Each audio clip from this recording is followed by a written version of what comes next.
Looks like we are all good to go. Thank you so much to everyone for joining us today, our panelists that we have here, as well as everybody who is watching us on LinkedIn. I'm Tricia Meyer, the Executive Director of the Performance Marketing Association. We are here today to talk about toolbars, DSPs, extensions, all the different words that we call these things, just kind of short form. Most of the time today, we'll talk about them as toolbars, but we all kind of know that it means all of these other things as well. I'm going to have our panelists introduce themselves, but what I would like to have everybody who's watching us do is to introduce yourselves as well. Let us know who you are, what company you're coming from, and also what your interest is today, just so that our panelists have a little bit of an idea. Are you agencies? Are you retailers that are running programs and you're trying to figure out how to deal with these issues? Are you a publisher that actually has a toolbar, is considering using a toolbar, thinks your cookies are over or being overwritten by a toolbar? Whatever it is, if you can just go in and leave a comment for us on the LinkedIn, and I'll keep an eye on that. We will also be taking questions from you as they come in. I'll see if I'm able to work them into the conversation. Otherwise, we will add those all at the end. So I will just go around my room here in my circle. As those of you who are watching us on LinkedIn introduce yourselves, I will have the panelists introduce themselves, starting with Jeannine. Okay. Hi, everybody. My name is Jeannine Crooks, and I'm with Sled Consulting. I've been in the industry for 26 years, and I am proud to be a board member on the PMA. Dylan. Awesome. Hello, everybody. My name is Dylan Bertali. I'm an affiliate account manager at PartnerCentric and founder of Earn, which is an app that compiles free trials and offers for users to test, as well as the chair of the Coupons and Deals Council at the Performance Marketing Association. I did in 2022 launch a browser extension, which we then delisted to prioritize the app, but very well versed in Google's policy and Google Chrome extension development as well. Michelle. Hi, everyone. I'm Michelle Kalinowski. I'm from NYMO & Co., an agency on the affiliate side. And Kelly. Hi, my name's Kelly Ground. I'm the founder and principal consultant for breakingGround Solutions, and I'm also the treasurer on the PMA. Very excited to be here. Right. Thank you all so much. We have lots of people rolling in. Looks like we have a lot of agencies so far. A lot of people that are managing programs of the people that have weighed in so far, but we'll see as people continue to introduce themselves and put their questions in there. So to kind of give a little bit of structure to what we're going to be doing today, first, we're going to just talk a little bit about where we've come from in terms of toolbars in the affiliate marketing, performance marketing space. Then we're going to talk specifically about what this new Google Chrome Web Store extension policy is, and if it makes a difference or not to what we do. And then we're going to go into a little bit more kind of the analysis of what agencies can be doing, what affiliate managers can be doing when you're working with toolbars, the types of things that you're up against, the kind of decisions that you have to make. So I think that's where we'll probably have a lot of questions coming from the people that are watching us. So to kind of kick things off today, I'm going to have a few links that I'm going to drop in for those of you watching on LinkedIn, because we do have a lot of PMA resources about this. And it seems like all of a sudden it's a hot button issue in the industry, but in reality, it has been an issue for us for a very long time. In fact, I went in and I pulled a couple of quotes from a blog post, and it was talking about toolbars and the issues and what the PMA can do about it and things like that. And they were talking about the two biggest issues with toolbars are, number one, aggressive software installations where customers don't necessarily understand what they're downloading, and two, claiming affiliate commissions that would otherwise accrue to other affiliates.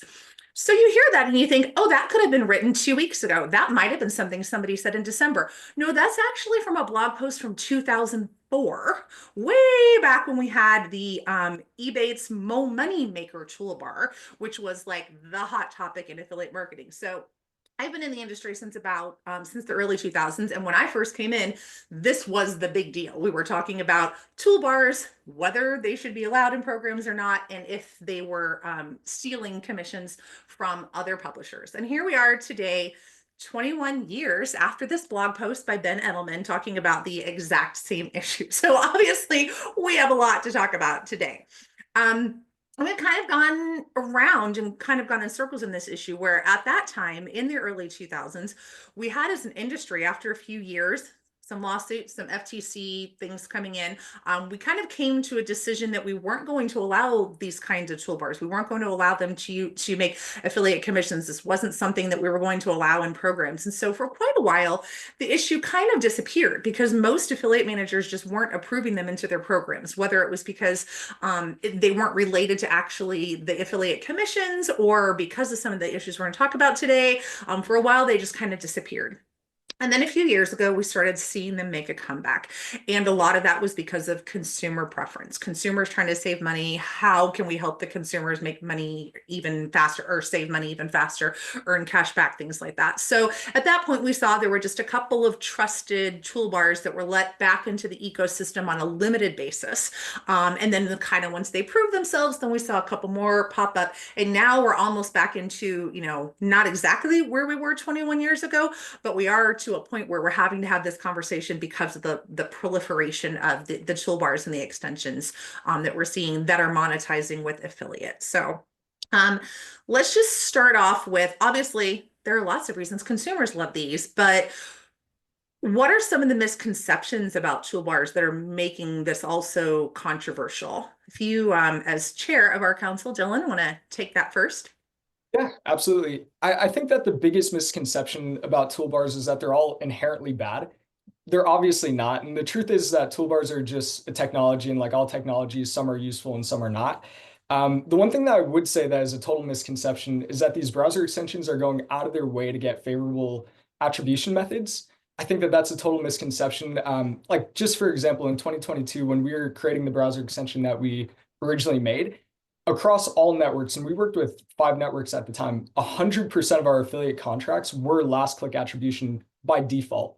So these companies, they're not being malicious, I would say, with last click attribution. It's just what they're presented for the most part. And that's just default pretty much across all networks. And unless that changes, I feel like a lot won't change within that. But obviously the last second swipe in before transactions complete without a coupon code, which is hopefully being solved by Google, is obviously wrong. And that's something that was created to be malicious, I think.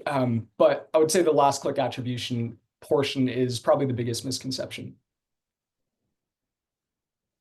Anyone else have anything they want to throw in there? I want to add to what Dylan said. I think also it's consumer preference, and there's always these, misconceptions about toolbars, but look at card linked offers. I mean, it's what consumers want and they want to be incentivized for their purchase. So I agree, technology has changed and we've come a long way in the last 20, 25 years. But we also have to do what consumers want, and we also the brands have to be there for their consumers, because if not, they're going to go to a different brand. So Dylan, you mentioned very briefly there the new Google policy. So let's start with that, because we're going to figure out, is this a policy that's going to all of a sudden magically fix all of this for us, or what? Yeah, definitely not magically fix all of it. But I think the new Google extension rules clarify what's allowed and what's not allowed with a very digestible way of looking at it. So now affiliate links must only be included when the extension provides a direct benefit to the user. And what's not allowed is injecting affiliate links without providing a tangible benefit to users, which they made very clear, which sounds like that should have been what it was from the beginning of time. But like you mentioned earlier, I mean, this has been an ongoing issue since the 2000s. So if it's getting solved now, or at least progressing towards that, that's great. But it's definitely in line with what we were seeing with affiliate links being inserted with no discount or coupon code. It just happened to be the timing with it, which is arguably the issue that brought it to light for the majority of the consumers, because I feel like a lot of consumers aren't aware of affiliate and the inner workings of it. So they were just pawns and just happened to be, I guess, a part of the system with it. But I think this policy mandates some sort of transparency, and in theory, it could be positive to a lot of affiliate marketers. And this idea of attribution theft, if it is true, which is what a lot of people are claiming, I think it should come from a source of not being super impactful. I think a lot of the things that I've been hearing is that a lot of affiliate marketers are scared that they're going to see a large drop off in numbers, especially ones coming from agencies. But it shouldn't be true in theory if last click is the attribution that's being taken. then the attribution should just be from content or from wherever else that they came from. So I don't think it should be super impactful. And hopefully it should be positive. Yeah, and just to jump into what Dylan said, like a tangible example is, say you're using a toolbar and you're hoping to get that big discount, that coupon, right? And maybe you came from content, then you saw a newsletter because there's a lot of parts in the journey. One of the examples is you click on that toolbar that popped up because you think you're going to get a code, right? Maybe you already have one in there. And it comes with a message saying, you have the best deal already. The question is that content influencer, is that newsletter going to get that credit? Or is it going to be that toolbar that just jumped in that didn't give you any value right there, right? And that's an example of like, it shouldn't, right? But it was the last click. So the question is what's going on there? So I think Dylan makes a really good point. Like that's a tangible example of like what we're going against here. And we want to correct that. But there's also technologies that are out there, so putting on my network hat, I was with a network for many, many years before I started Sled Dog Consulting. And a lot of the networks have something that my old network called it soft click, which prevented things like toolbars or huge coupon sites or something like that from overwriting an existing an existing cookie. So that, the influencer who got it started or the, review site or whatever didn't lose out at the last second to the toolbar or to the coupon site or something like that. So it offered some protection to them. And that's, from what I know of the industry, just about every one of the major networks has something like that, some sort of tool. And so that's something that, you can look at. So even though it is, in a way, last click, unless you're just swooping in at the end to try and grab that. So to me, that's also kind of one of the value add things, because if that's the best that the toolbar's got to offer, maybe they didn't really earn that commission the same way some of the other guys did who wrote content and all those other kinds of things. So, there's ways at least where we can address that too and protect both the influencer or the content publisher or whatever. And the thing is that I think that most of the large toolbars and stuff like that, and Dylan, please let me know if this was your experience, know when they're put on something like soft click, that unless you really did earn that last click in the right way, you don't get the credit for it. And to me, that just seemed fair. But what was your experience on that, Dylan? Yeah, luckily we didn't get too far. We prioritized the app like pretty immediately. Once we started the Chrome extension development, it launched for about a month and a half, so we didn't get to see a lot of the trials and tribulations with attribution. But no, I definitely hear what you're saying on that. We did have a question that just came in about the Google policy specifically, and I also dropped a link in the LinkedIn comments to a post that we did as the PMA to talk a little bit more specifically about the Google policy and kind of our perspective on it. The question that we had that just came in, what if there's no attribution set and the extension doesn't find a discount, but it did try to apply all valid coupons? Would the extension be able to claim attribution in that scenario? The Google policy seems vague in that scenario. I agree. I mean, we've got some issues with this policy in terms of it leaves a lot of gray area. There were some things that I included in that post. There were things that came out in the policy itself, and then there was also an email that went out to all of the developers that explained things a little bit further. And it seemed to make it very clear this extension policy is not really geared toward not overwriting other cookies. It's about just whether the extension should get the credit or not. So from the get-go, this is not the issue that we all are concerned about mainly, which is the attribution. This is more just about whether what that toolbar did was enough for it to be able to get the credit. And going through, all of the lawsuits that we've seen filed in the last few months, and I spent a lot of time reading through every one of those to see what exactly the claims were. This was one of the claims that was in a lot of them, which was it looks and it says there are no other discounts out there. You have the best one. And then the cookie gets set. And it seems like, to me, this policy is trying to address that the most. That if they don't add something for you, if there's not something that you got out of that is more tangible than what you had before. So if they're just saying you have the best deal or there is no better deal, it doesn't seem like, especially according to the email that they sent out, that you as the toolbar should be able to claim credit for that at all. I don't know if any of you looked at that differently.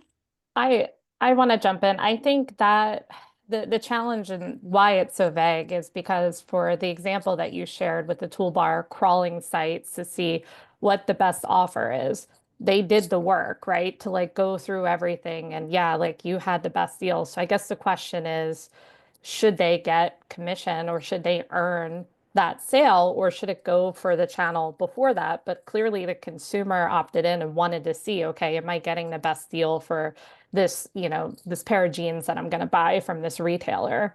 But I think, also affiliate is a performance channel. Like that's the beauty of affiliate marketing. It is, you only pay if a conversion happens for the most part. So I guess that's where it's kind of vague because I would also see the side, well, you didn't really give me any value. Yeah, you worked the internet to see like what coupons were available, but at the end of the day, you didn't give me that discount. So should it go to the partner or the channel before? So I think that is a big issue, and I don't think even Google knows the answer to that. But I think that it's going to be like this for quite a while. Right, and we did have another question come in that goes a little further into the stuff that we're about to talk about as we're moving away from the Google specific policy and into more just in general issues with the toolbar. So I'll wait and see if what we already were planning on talk about addresses that question. And if it does not, then I'll pose it to you all after we get through some of the things that I want you to answer first. So as we're moving, like kind of segueing from that policy of Google's, do we think that that policy is going to make a difference? Do we think that it's going to stop any of the bad actors? Do we think that there's going to be any kind of enforcement policy on that? I'm glad that there's another policy in there, another set of guidelines that, people or toolbars can follow to try and do that. But the honest to God truth is there's always going to be bad actors. Unfortunately, that is part of our industry as well. We've seen them. They've been around for decades. My joke is that if they ever turned all of their attention towards curing cancer, it would be cured in a week because they're so smart at coming up with ways to be, to get around existing rules. But I think that there's a good place, that we can start though with something like this. There's a lot of stuff that we can do to try and help as an industry to try and collect those bad actors or get them to stop what they're doing. Affiliates affiliate networks can do it through the way that they monitor, through the way that they allow different programs into their platform, the guidelines that they have when somebody applies as a toolbar to be on a platform, which I think can really help merchants to try and understand or know, have some feeling of security that they didn't, let somebody in bad because the network took a look at them first. I think that it's also important for merchants to play a role by not accepting toolbars into their program if they've got any concerns on it. And I think a lot of that can really affect it if it's an in-house program, because a lot of times in-house programs don't have the same technology as a network to be able to identify what some of those problems are. So, it's just they need to take the time to review and make sure it's not somebody bad that they're letting in. But honestly, kind of everybody in the community can help screen out those bad actors. If you see somebody that's bad, you report them to the network or, to the merchant if you're coming in from a publisher side so that they can get alerted to some of the things that are happening that way. I know that being on the PMA, we've had a lot of people come to us and say, why don't you just start a database of bad guys? Legally, it's not ever a good idea. We do not have the funds to fight all the lawsuits of people who say that you defamed me by putting me on that list. So it's not really, possible to do something like that the way we'd like to think. But, I think that this is going to be a good start for some standardization, at least the latest round of standardization of what we're going to identify. And, hopefully it'll take us to other good places. Yeah, and jumping in on that on my end too, I think the best way to look at it is as a filter and a flashlight. Bad actors are always going to try to dodge the rules, but it sets a clear and enforceable baseline by Google. And is Google the best enforcer, and do they always have the best intentions with affiliate? I don't know. I think that they largely do, and I think that the most important thing is that they have the ecosystem, and that's something that the networks don't have. They don't have the power to with the oversight and just overall ability to enforce it. And the majority of transactions with affiliate, I would say, probably does go through Google. So it does make sense for them because they have the overall resources to do so. And yeah, I think that it should be a good start. I mean, if standards are bad, then obviously they can take them off. But if they're good and they stay, I mean, it could be a great thing for the industry. Just out of curiosity, I went into the web store to see if there is some kind of mechanism to report things like this. And there is a mechanism on every extension download page in the Chrome Web Store. There is not specifically an option that you can choose that says like violates the Google policies, but there are different things that you can choose that you can report it for some kind of violation. So I would anticipate maybe Google's looking at that as a possibility, that this will be the kind of thing that people will report these if they are not doing what they're supposed to be doing. We had a question come in that we're not going to address, so I will address this one. As I'm sure the PMA is aware, DSPs, like all affiliates, are required to disclose their material relationships with merchants. The FTC's rules on this are unambiguous, yet I haven't found a single DSP that complies. Why do you think that is? Will the PMA investigate this, and will you push networks to start enforcing the FTC's disclosure requirements? So actually, I'm an attorney that focuses on FTC disclosure requirements and writes about them regularly. Just wrote about them yesterday on my personal blog. In this case, the FTC disclosure requirements are actually not unambiguous. They are ambiguous in that it has to actually be an endorsement of a product. So things that are coupons, discounts, banner ads, things like that aren't included in the FTC disclosure requirements. It is when you're endorsing a product, endorsing a merchant, endorsing a service that you have to have that. The Google policy does say that you have to disclose that you use affiliate links in general. And if you do go look on those, on those download pages, they do say that they use affiliate links on those, because I did check those the other day.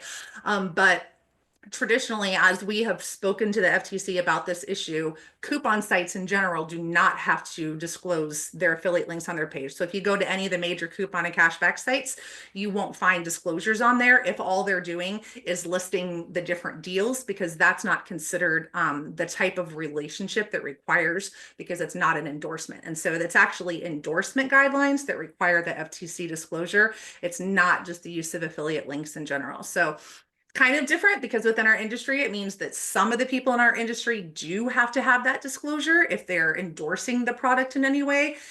Others in the industry do not have to have the endorsement or have the disclosure listed on there if all they're doing is listing it as more of an advertisement or a coupon or a deal. If they were ever to cross into a space where they were saying something like, we give this merchant 5 stars, so you should click on this coupon, that would have to be disclosed that they're receiving compensation for giving it 5 stars or something like that. But they are not required to include that, just because it's not actually an endorsement in any way. So very good question though, because that is super complicated in affiliate marketing. And so it's something that I talk about a lot. Tricia, would that be similar, like what I was talking about earlier with card linked offers that are in your bank institutions? Very similar, correct? That you're opting in to get the cash back, but Bank of America isn't endorsing the product, for example, or the brand. Right. And then the follow-up question, if they're not marketing a product or endorsing a product, then why are these extensions a part of the affiliate marketing industry? It's the tracking, just the compensation tracking. It's not the endorsement of like saying, we think that Macy's is the best place to shop, or we think that this pair of jeans is the best pair of jeans. It's just saying you can get 10% off this pair of jeans. We're not going to tell you whether it's a good pair of jeans or not. We're just going to tell you that you can get 10% off. So that's kind of the distinction in endorsement language. You think of more as like putting your stamp of approval on something or recommending something. That's what the FTC requires those. All right, so let's go into, so if we kind of go past now the Google policy, and now we're talking like across the board, if Google didn't have this policy, assuming that this is in the Apple, other places that people are downloading these toolbars and extensions anyway, what are some of the main challenges? And this kind of gets to the question before that we were given in LinkedIn. What are some of the main challenges with attribution? Maybe talk really quickly like what attribution is for anybody that doesn't know that. And I put a link in from our white paper that actually Dylan had written about attribution, put that into the comments, but maybe talk just a smidge about what attribution is and then why we have challenges with attribution, in particular when it comes to toolbars. Maybe Kelly? Like Michelle, I think you were gonna. Yeah, I You was could just going to jump in. jump in with the attribution of looking at who's actually getting credit for that sale, who's been in that click stream, right? And, with the toolbar piece here, we have a lot of people that are consumers looking for maybe a good deal, looking product, or educated about something. And they're going through many different touch points at the end of the day. And it's not going to usually be one. I know myself as my own user, when I'm looking for something, I'm looking for a deal, I'm educating myself of what I'm purchasing. I want the right thing. I want to see, does it have 5 stars out of 5? Am I going to get a good deal? I want to be very conscious with my dollars being spent. And the thing with the attribution piece, and when it comes to toolbars, is a lot of the challenges are it's not an exact science of pinpointing who that attribution really goes to. And at the end of the day, there's a couple different things with the tracking that's involved. Is there's a multiple people that might be involved in it as far as partners. And it's also looking at who's going to get paid out for that, right? Because there's many people in that journey. So are we going to distribute it across the board to everybody? Is it going to be that last click that was there? Like we talked about when Kelly mentioned it earlier, where, there was no code that came up, but they did the research. They looked to just confirm with you that there wasn't any other better offer for you. So that's where it gets difficult to pinpoint who does that attribution get that last sale tied to, if it's on last sale, if it's first sale, some of the tracking set up like that. But is it clear that that person getting paid out is the person that influenced it, and anybody else after isn't getting credit, right? So it's going to be, some of the issues is there transparency with it? Is there false attribution? Is, as a brand also, like, are you paying more for that? Are you getting the incremental value that you're looking for? And also the cookie overriding that we've talked about the soft click and everything. It's making sure the right person's getting credited and people are educated about how they could go about it. So I think what's really challenging about it is who's getting the attribution and being very clear about it. I think that's a common thing we've talked about today. Yeah, and I'll also jump in. I think with attribution, the issue isn't just with toolbars, it's just in general. Like, we clearly set a last click attribution policy 20 plus years ago, and it still lives, with all the major merchants. I know a lot of big brands are coming up with different MMO models to try to see what the value of the different marketing channels and partners and what that mix looks like. But at the end of the day, that's the issue, and we kind of are set up for that. With toolbars, right? Like, clearly, the question is, the consumer, for the most part, gets a reward or a piece of that. So how do you tell someone like me, if I go on a site and I see, okay, I can get cash back for this, but they don't necessarily know what other partners or what other marketing channels I visited beforehand to split the commission. So then it becomes a negative consumer experience if you do some type of multi-touch attribution policy. So I think that's why so many toolbar partners require last click. They can't share the attribution with a content partner. Do I necessarily agree with that? Because yeah, it does think I might have clicked on a great article about a product that I'm going to buy, and I did all the research looking there, but then I ended up going through a toolbar partner to get that reward. So I don't think we really know the answer. I think that's where, like, top tier media, we really need to also focus on, other opportunities like flat fees, paid placements, make sure that they're getting rewarded for that research before going to a toolbar, or just making sure that from a brand perspective that you're getting the quality customers that you want from the different types of partners. So I think attribution in general is going to be different for every single advertiser merchant out there. And it's really up to them on how they want to incentivize, but they really have to look at the type of customers that are coming in, because what you don't want to do is make your customer angry and get all those order inquiries because you're not getting that full reward. Yeah, and just to go into that too, Kelly, that's what makes this a little bit difficult too, is you got to think about everybody that's in the process, the platforms you're working with, the customer that you're trying to target, because that's who you want the sale or the education to, in case, you're trying to bring awareness to something, right? But then the people that are promoting and helping, again, like your brand messaging, there's people that are advocates for you, there's partners you're working for and making sure they're getting the compensation. So I think it all ties together, like we mentioned, is there's just so much through there, and it's almost on an individual basis too, from the brand side, but making sure the customer, and then also who's promoting, those are working together, because those are your two core pieces, because you want your sales, your awareness brought in, but you also want to be promoted throughout this whole period of time. So I think that's why the attribution gets so difficult and as a challenge, because you're thinking about what's the benefit to each person participating in that situation here for us, for a brand to have that awareness. Any additions to that? We have some good comments coming in from another board member, Jake of JEB Commerce, talking about actively managing programs, which I think is a lot of what you all are talking about how this is not just a one size fits all kind of thing. So how do you decide what the best attribution models are for brands if they know that they want to work with a toolbar in some way? How do you decide what the best attribution model is going to be for that?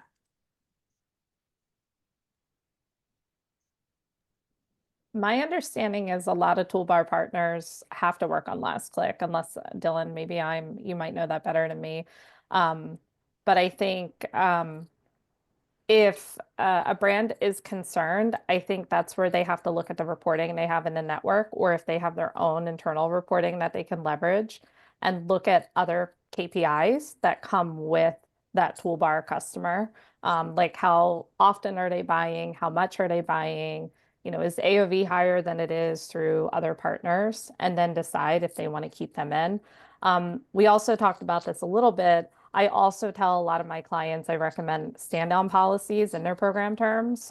So in addition to the network, they should also have in their own program terms and conditions that there is a stand down policy, so that if they do find out the toolbar partner is not standing down to other affiliate partners or even other marketing channels, then you could decide what you want to do with that partner later on. There are additions on that one? So how can the brands then protect commissions, but also leverage the toolbars effectively? So, we have seen a lot of studies that do show that there are benefits to allowing these toolbars into your programs. If you want to do that as someone who's managing a program, how do you start? Where do you go with that? Yeah, I could definitely jump in. Kelly, I think, brought a little good point on that of like the stand down, and each platform network, which is the tracking, right? It's what's going to pay out the partners for making that sale. It's going to track the data to show that a sale did happen, right, on the brand side. So with that, it's understanding what is your tracking capabilities of that network, because not every brand's on the same network, right? And Jeannine brought it up a little bit earlier that, each one is very similar, that they do have a lot of tools and features. It's just making sure the brand's capable of doing it and they're aware of it. And then having the right person to be able to manage that and implement it and have those tools and talk together about what is the goal for the brand at the end of the day and how to implement that. So that's where you have the first click, last click options. It's making sure then you're looking at setting those tools up. So if that means the last 30 seconds, anyone who comes in isn't getting credit, or if you're going to do split commissions and divide it, so like the person that came in at the beginning and the end gets some sort of credit, bonuses, it's really looking at how can you do that to protect it.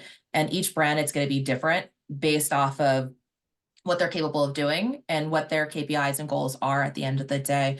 And I think it's making sure everyone's aware of what that is and what it's set up, because one brand is not going to be the same as another when they're working with the toolbars. And that's key. I think that's important for everybody to understand and ask those questions if they don't know that, so they know how to work with them too. But protecting your commissions is having those tools set up, knowing what those are, and it's working with your platform to ask them if they have those capabilities. And what are you able to do with your margins? I think a lot of brands are very careful with that. So can you extend and pay a little bit more to who's coming in and starting the journey, and then who's completing it, because they are also helping get that consumer over the edge too at times. And the other thing I would say too is being careful is there's a lot of codes out there that get leaked that sometimes those toolbars get that wasn't credited to them. So making sure like you're monitoring those codes that are out there, and maybe the toolbar gets their own code, the same one, but then also making sure if you have influencers and content, you're monitoring their codes and letting them know if it leaked, make them a new code, things like that that can be out there just to make sure it's a better user experience. But monitoring is going to be key. But protecting those commissions, I would basically make sure you know the tools that you're using and setting those up efficiently and seeing if that's still relevant. Like what you may have set up last year might not be what's needed now, right? You might need to know that there's new features that came out and what worked last year isn't what's working now. So always making sure you audit that too. Just be mindful of your commissions that you're leveraging when you're working with toolbars. Yeah, I think that's exactly it. I think how well you protect your brand really comes down to governance at the end of the day. A contract has to be proposed and then accepted.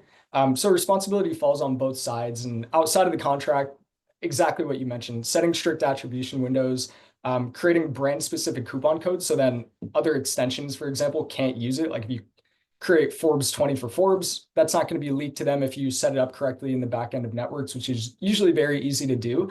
And then using fraud detection tools and then measuring incrementality. At my agency, that's something that we live and die on. Like every single partnership is measured on incrementality. And if it hits a certain line, that's how we're able to, I guess, vet how important it is. And if you see that browser extensions aren't providing incremental benefit to your brand, it's very easy to shut off and stop contracts and stop clicks coming through and everything. So I really do think that it's measured on both sides, and it's how well you govern it at the end of the day. We had a question come in that I think feeds nicely into one of the other questions I was going to ask all of you.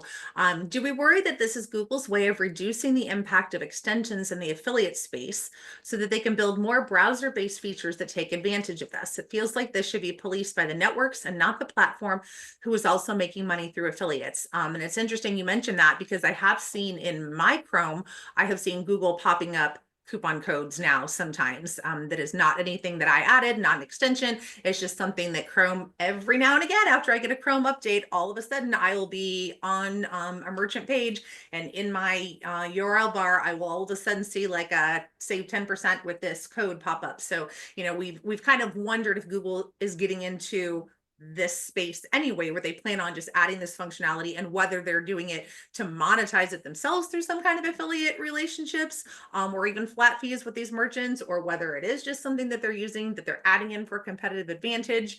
Like, it's kind of hard telling at this point, because we're only seeing it happen haphazardly.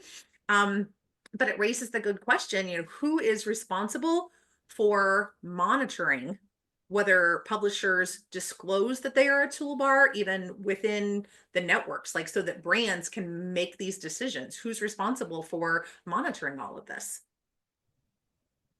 Well, one of the things that I used to like was when a publisher has a toolbar, it's not the only thing they've got, but they've added a toolbar or something like that, but they make a separate publisher account for that on the platform, so that you have your choice of whether you want to participate in the toolbar or not. You can still work with the publisher, but are you or are you not going to be on the toolbar? And I think that that just gives a lot more control to the individual advertiser to decide what they want to do. And I think that that's really important to be able to do. And, when I see a publisher that just kind of lumps everything together and you get the whole package deal, I'm hesitant to approve them into my program, because I like part A, but I don't like part B, or something like that.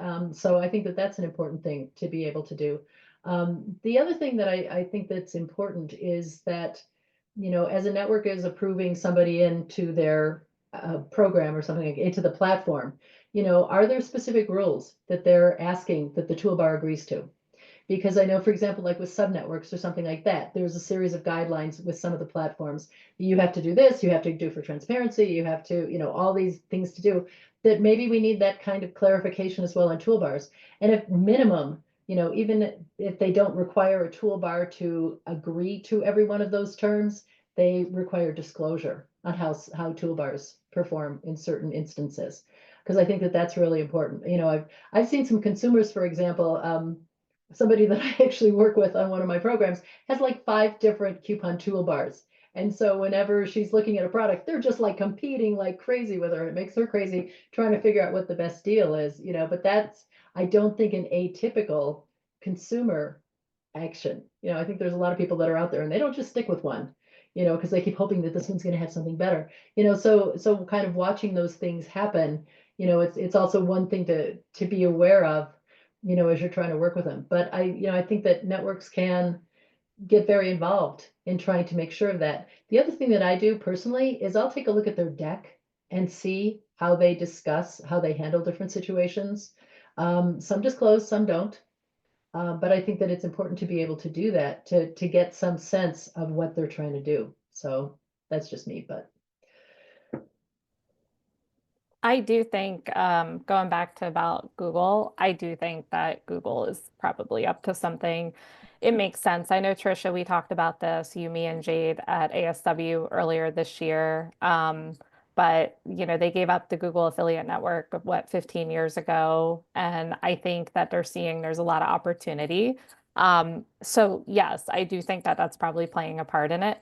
I don't think it's a bad thing, like we talked about, because I think having some type of regulation around Google Chrome, which is the top browser extension, or browser, excuse me, makes sense. But also on that, as what Jeannine was saying, I think that there's just the challenge is there's so many different affiliate networks. There's so many different merchants out there. Like who should really own the rules and regulations behind that? At the end of the day, I think that a lot of the top toolbar partners now, I'm not going to name them, but we know who they are.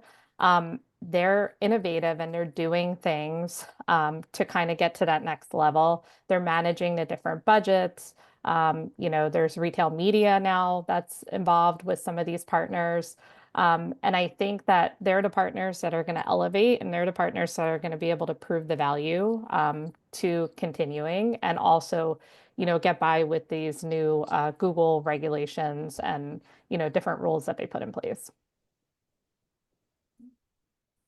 Dylan, we had a question come in specifically for you. How are you measuring the incrementality of the toolbar only when it's lumped into total partner performance? Are you using specific tracking on toolbar links? Yes, we are using specific tracking on links. I usually do that as a best practice. Like for example, a lot of the browser extensions, they have an online web page. We usually give them a link for that. And then we also have one for the toolbar that they implement. And as far as incrementality being measured from that, that's just something that our agency has as tech. And that just measures it and it takes into account each link and kind of diversifies it that way. So as you're trying to decide, all of you here managing programs, what are some of the key factors that you take into consideration before you decide whether you're even willing to work with a toolbar-based affiliate, whether that's their main way of monetizing or whether they have a toolbar in addition to everything else that they might be doing? Yeah, I'm happy to jump in on that one. First, it's going to come down to the brand itself for the brand side, right? Are you just a full late content? That's all you want. You want to be listicles, features, editorial. Do you want to be on Instagram, TikTok, right? Are you someone who's open to working with all publisher types? That means your coupon, your deal, your toolbars. If you're open to all that, that's great because that opens up more factors of how you work with those toolbars. So I think it's going to be your KPIs, like your target audience. Does that demographic make sense for you? So someone who's coming in that's looking to save a little bit, especially when you're looking at some economic periods of time where people are trying to save and maybe you're trying to make more money during that time, you're going to lean in on coupons, deals, and be more open to it than versus just editorial and content. And that's part of a series where we might see that coming up too, where people are going to be looking at their dollars a little bit more. So that's one. Another thing is budget, right? Making sure, like, do you have the budget to compensate? Because sometimes editorial content gets paid a little bit more versus someone that's just doing a coupon deal, unless you're having more features in there that's going to be like more presentable things that are going on, right? Versus just a store page and a toolbar popping up while you're shopping. And the opportunity for your goals, like what is the overarching goals that you're trying to hit? If you're just driving to have sales, a lot of people are going to bring toolbars in, but if you're trying to have a push on a new product that's launching, you want that, you might not be doing the toolbars, right? So that's one thing. The other thing is your commission structure to provide. That's going to be a key to understand, like, can you have toolbars in along with others? And then I would just say a couple other things like your terms and conditions, like does your company allow to have those toolbars? Some programs might want toolbars and they can't because there's not enough transparency. Like Dylan made a great example of being able to use specific tracking, but if you don't have those capabilities or able to do it, you might not even be able to work with those toolbar partners to begin with. And then another big piece is the time dedicated, like the call we're having today, right? There's a lot of nuances, a lot of things still being figured out. So are you someone that's going to have enough time to look at each partner that's a toolbar, look at that tracking that's out there? If you don't have the time, a lot of brands might say, actually, I'm not going to work with toolbars. I'm not going to accept them in the program, even if they want it to, because they just don't have that ability. And also the reputation of the toolbar. company that you're using, right? Like some that are newer to the space, people are more hesitant to use, or those that have been in the space that are willing to work together to mitigate these issues we're having, those might be more valuable into your account just because there's more trust in that they're willing to work with you as things change, just like this policy that we have here. So those are just some of the bigger bases I would say as key factors that retailers should consider before they're working with a toolbar. I can also jump in when looking at different KPIs. The way that I look at it, and this might ruffle some feathers for paid search folks, but look at like paid search, branded search, for example. Companies spend a fortune on different paid search ads where the consumer, they're at the top just because they don't feel like typing in www dot whatever and they're there. To me, toolbars are very similar in that fashion as far as at the end of the day, like it's going to pop up if the discount's there or the cashback value's there, and they're going to be able to get, whatever incentive was there or no incentive, like we talked about earlier.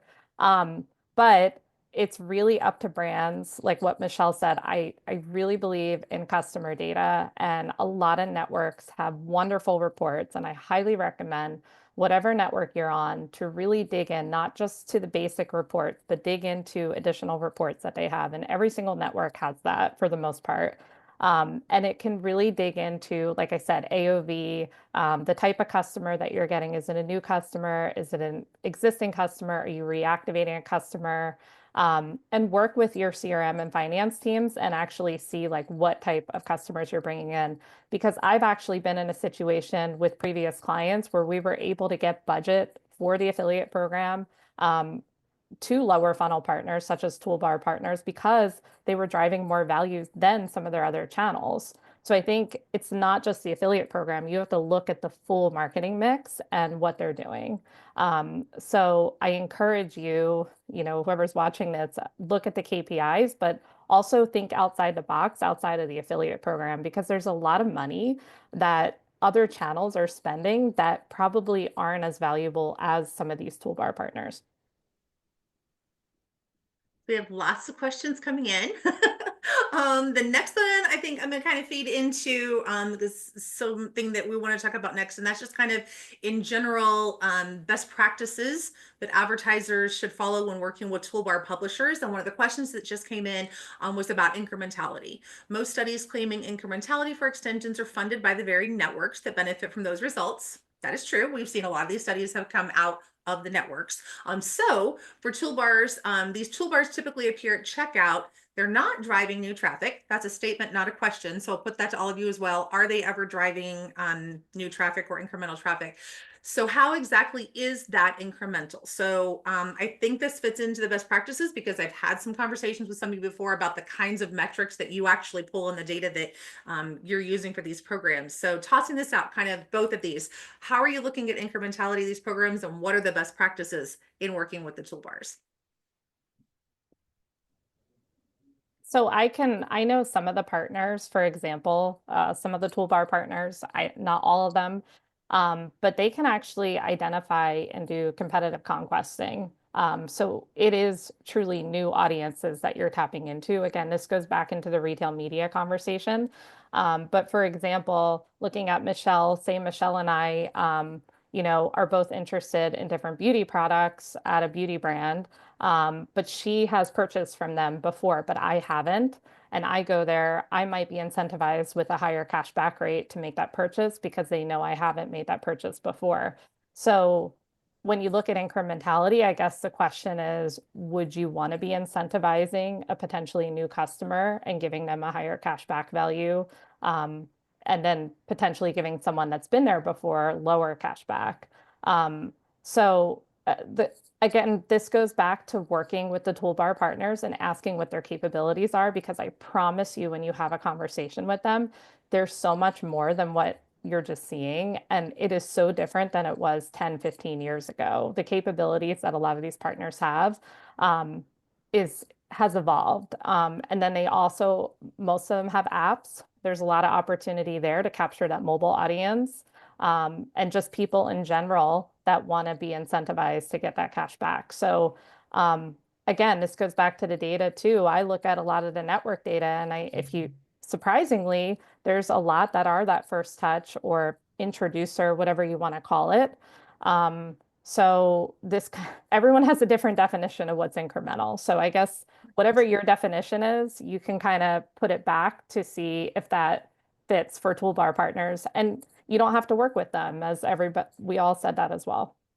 And just to jump into a little bit back to one of the questions about like what brands that people should be looking at to compensate when they are working with toolbars, it's, do you have the tracking capabilities, right? Because on my side, when I'm working with a brand, is my tracking passing back new versus repeat customers, right? Because if I'm finding new as incremental, I better be passing that back, right? Because if not, I might feel like it is taking the sale at the end from anybody else and it is an incremental, but if I'm able to break that data out and see it, there's more of a reason to work with that toolbar. But if I'm not able to break that out, I might also say that 90% of my sales, I'm not saying this is true data.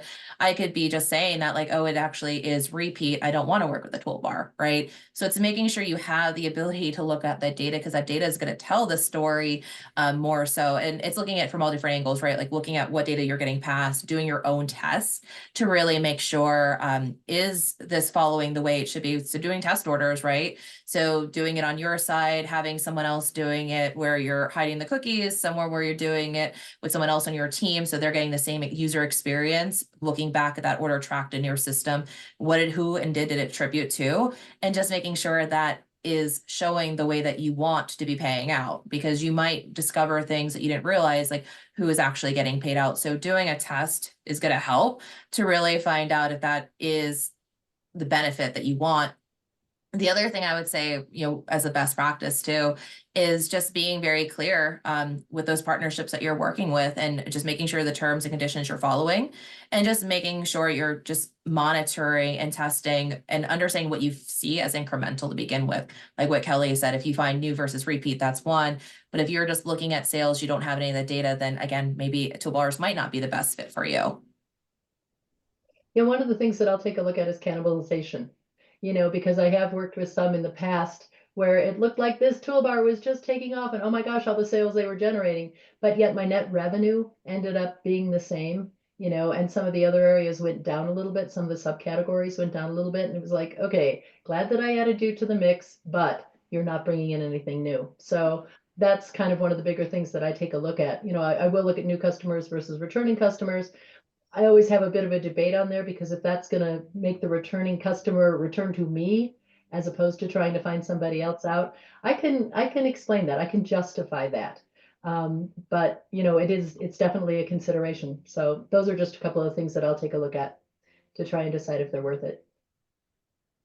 Yeah, and I guess wrapping up on my end, I think a lot of the incrementality, not talking about the extensions that are extremely taking advantage of people, the ones that are good in my view are ones that really help the process of a checkout happen. So if somebody clicks on an article for a product and they see that the product might be too out of range, but then they get a coupon code that brings them back into the funnel, almost to act as a cart abandonment tool, I think that's where incrementality comes in. And personally, that's how I vet a lot of the publishers that I work with for the brands that I represent at my agency, is if they're doing something like that, I see them as incremental. And then also we have the data to back it up on our end, which we could see. So I would say that would probably be the best way to view incrementality for some of these publishers. Only talking about like the ones that are in the good light, I guess would be the best way to say it.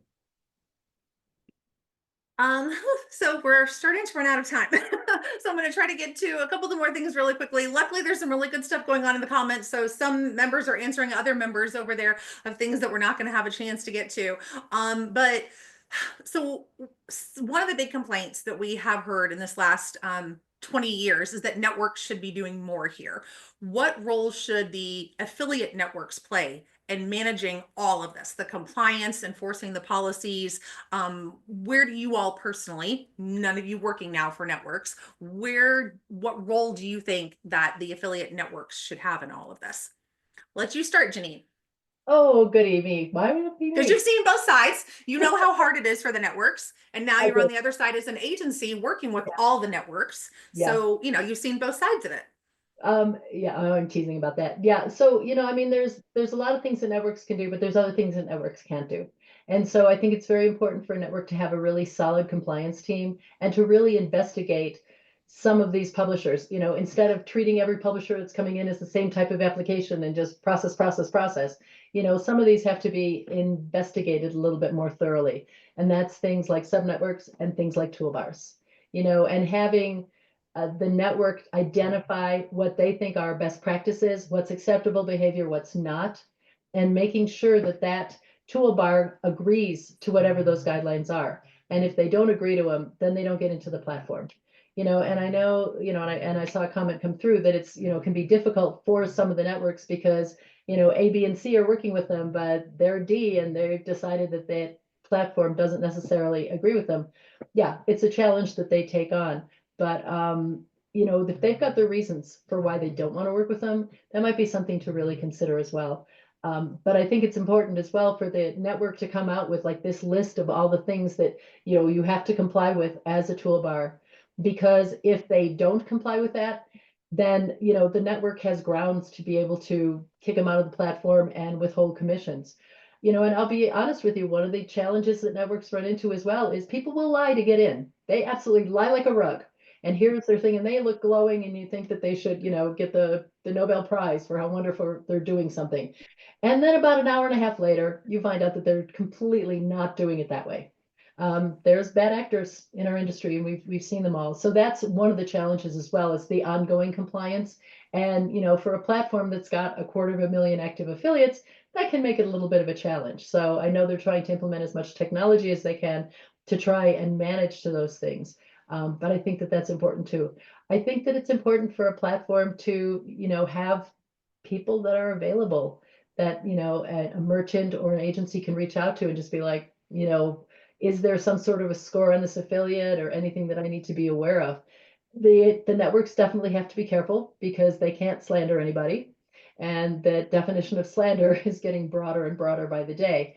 But, to just try and get some feedback, I will take a look and see kind of, what is it, 5 stars? Is it, whatever, 5 bars, whatever that is. I'm going to try and take that into account when I take a look at somebody, because that's one of the things that the network can do to try and let you know how they're doing, or perhaps the number of partnerships that particular toolbar is working with, just to see. And if it's somebody that you really are monitoring, did they have 170 partnerships, last month, and now they're down to 62? Red flag, red flag. So it's those kinds of things. You have to be creative, and Kelly has done a wonderful job talking about kind of all the different information that you can get from some of the different reports. Sometimes you have to think, in addition to that, outside the box, and what information do I have, and how can I use that to try and gain additional insights into whether it's a good partner or not. So those are the kinds of things that I would do from a network standpoint. And I wish some of them would make it easier to report the bad guys. But for some of them, you're talking like 3 emails to try and get to the right person to be like, kick these guys out, they're bad. So anyway, that's my personal viewpoint. Michelle, did you have anything you want to add to that? I did. I think, again, it's all of us working together, but with the networks, they have a lot of power because the toolbar partners are the ones getting paid out by the network, and the brands are the ones working to give the payout to the network, right? But also, like, my day is working with all different partner types. I'm recruiting content partners, I'm recruiting influencers, right? I want more of them. The platforms want those because my brands want to be on the platform that has all the influencers, the networks, people that are going to promote. They want the toolbars. So for me, it's like when a toolbar partner pops up that maybe they didn't do toolbars before, and now they have a toolbar, getting a notification, because that changes my strategy, because all those other partners my brand has been working with, I need to be protective of them. So I need to make sure, do I have to change strategy? Do I have to make sure this partner I was working with who now has a toolbar, I'm aware of it, because maybe I won't catch that for another month. And that's a month of sales that gets changed. So having alerts, whether there's an AI system that can set it, it's also things that we've seen in the past with FTC regulations of audits. Like, is there a compliance team? Is that compliance team growing on that network? Are they doing audits where maybe their biggest accounts, they're doing these beta tests to say, okay, let's just audit and make sure this is showing the way it is, because we talked about it a little bit earlier of us doing testing, but making sure they're doing it and we're aware of it, where they could just come and say, hey, we tested out some of these top toolbars that are in your program. We're seeing X, Y, Z. Are you aware of it? So it's getting more transparency and just thinking outside that box. And then also when we're doing those things, giving it back to networks so they can improve. But I do believe networks play a large part in them starting that conversation as well, because a lot of networks too have very similar tracking, but if one is more compliant when it comes to toolbars and working together, brands might levitate more to that section because they know there's more control going on there and they trust that. And that also could be a big gain for that network that's working with it because they know that they're kicking out people if they're not following the right policies. So there's a lot of comfort there too. And a lot of your content influencers and other partners might find value to be more exclusive even to that network because they know they're going to get paid out through that process. So I think there's a lot and a bigger conversation. We're at the starting point of it, and hopefully we get further and quicker to find ways that we could make this a better situation for everybody. We're out of time. I appreciate you all so much for coming and joining in on all of this. And again, we have a lot of these materials that the PMA has been working on for years, documents that we have out there, DSP comparison that we have out there, different networks that we did a couple of years ago, even a couple of older webinars that we have that you can go back if you want to learn more about this topic. Take a look at those on our LinkedIn page as well. If you have other questions, continue to drop them into the comments, and the panelists, we will try to jump on there later today and answer as many of those as we can. So thank you all so much for coming and watching today, and thank you so much for my panelists. Lots of great content in a short amount of time. Thank you. Bye. Thank you. Thank you.